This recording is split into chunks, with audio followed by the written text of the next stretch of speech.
நலம் காக்கும் ஸ்டாலின், உங்கள் குடும்பத்தின் நலன் அரசின் பொறுப்பு.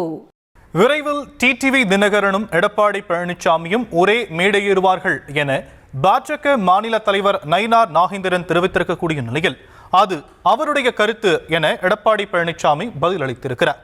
மேலும் பாஜக கூட்டணியில் அதிமுக இருந்தாலும் முடிவெடுக்கும் அதிகாரம் தங்களுக்குத்தான் உள்ளது எனவும் திட்டவட்டமாக இபிஎஸ் தெரிவித்திருக்கிறார்.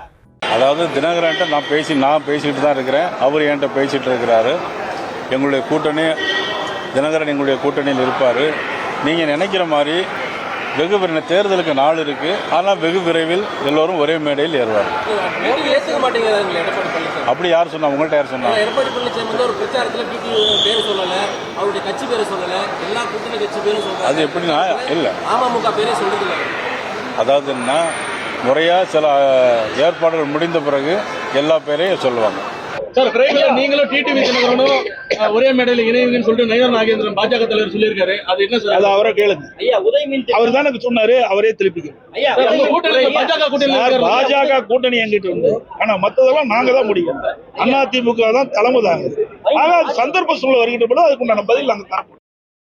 நலம் காக்கும் ஸ்டாலின், உங்கள் குடும்பத்தின் நலன் அரசின் பொறுப்பு.